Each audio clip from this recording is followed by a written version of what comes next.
Assalamualaikum warahmatullahi wabarakatuh. Halo sahabat kompeten, jumpa lagi di channel pembelajaran UPP Karawang.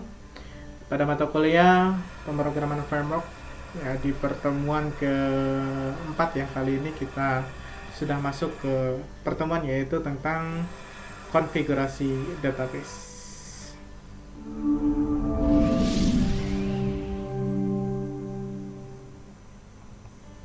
Baik, langsung saja kita akan bahas terkait dengan konfigurasi database pada kode igniter. Nah, bagaimana sih cara kita menghubungkan kode igniter tersebut ke dalam suatu database? Oke, langsung saja kita bahas terlebih dahulu materinya. Oke, database dan kode igniter tentunya di sini karena kita sudah menggunakan MySQL atau DBMS. Jadi kita gunakan MySQL sebagai DBMS-nya, kemudian di sini kita akan coba untuk melakukan komunikasi dengan kode igniter. Nah, kemudian di sini untuk membuat database tentunya rekan mahasiswa perlu diketahui terlebih dahulu, ya kan. Yang pertama adalah harus mengkonsep terlebih dahulu, ya kan, sebelum kita membuat tabel di dalam database. Ya, karena ini sangat penting sekali ya. Mungkin kalau kalian tarik ke belakang terkait dengan perancangan database, rekan mahasiswa berbicara mengenai normalisasi, berbicara mengenai kardinalitas dan lain sebagainya, rekan mahasiswa bisa menerapkan itu terlebih dahulu sebelum mengimplementasikannya ke dalam satu bahasa pemrograman. Oke, nah berikutnya yang perlu rekan mahasiswa ketahui adalah dalam penulisan tabel, tipe data, ya, ukuran dan juga key yang harus disediakan ini perlu diperhatikan terlebih dahulu. Jadi jangan sampai salah pada saat pembuatan database-nya, karena baik tidaknya suatu sistem tergantung daripada pembuatan database-nya. Berikutnya adalah penamaan database, ya, menggunakan huruf kecil ya, tanpa spasi, dan saya sarankan untuk menggunakan simbol cukup dengan menggunakan underscore saja ya. Selainnya tidak perlu ya. Kemudian penulisan hurufnya huruf kecil saja semuanya, nggak perlu menggunakan huruf besar. Karena di dalam PHP tentunya ketika kita memanggil suatu field, suatu atribut yang ada di dalam database, tentunya sangat case sensitive, artinya besar kecil huruf yang disediakan di dalam database atau di dalam tabel tersebut ya akan dibaca salah jika tidak sesuai.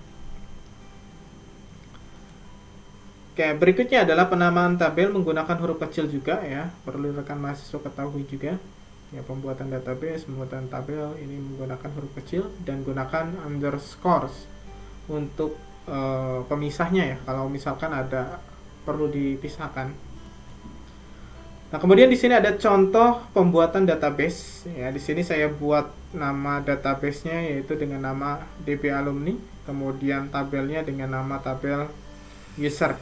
Ya, tentunya di dalam tabel user tersebut terdapat username, password, dan level. Nah, ini yang tujuannya nantinya adalah untuk menyimpan suatu akses user atau untuk login ya.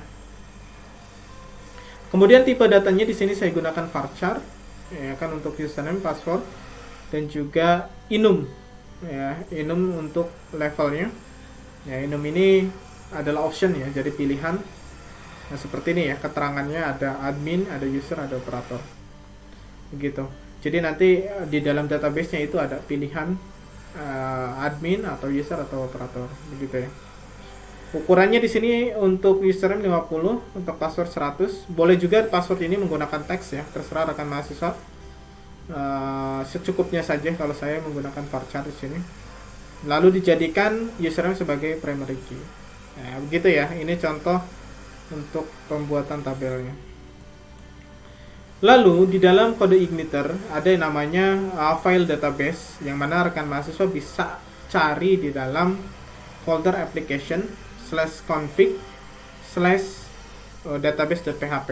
Nah, jadi di sini buka file namanya file database, kemudian yang perlu di rekan mahasiswa ketahui adalah di sini ada hostname, ada username, ada password, ada database, ada db driver. Yang perlu dirubah biasanya di dalam database itu adalah karena kita menggunakan lokal ya, server lokal. Tentunya di sini kita tuliskan localhost ya untuk hostname-nya. Lalu passwordnya adalah root ya, biasanya untuk di XAMPP root sebagai username-nya. Lalu passwordnya dikosongkan. Lalu buatkan nama database-nya sesuai dengan database yang sudah dibuat. Begitu ya. Di sini db_alumni. Ininya menggunakan river Mesele. Begitu ya. Oke. Cukup sampai di sini dulu ya rekan mahasiswa terkait dengan teorinya. Berikutnya kita akan coba untuk mempraktikkan. Oke, terima kasih. Saya Bayu Priyata. Saya akhiri. Wassalamualaikum warahmatullahi wabarakatuh. Salam kompeten.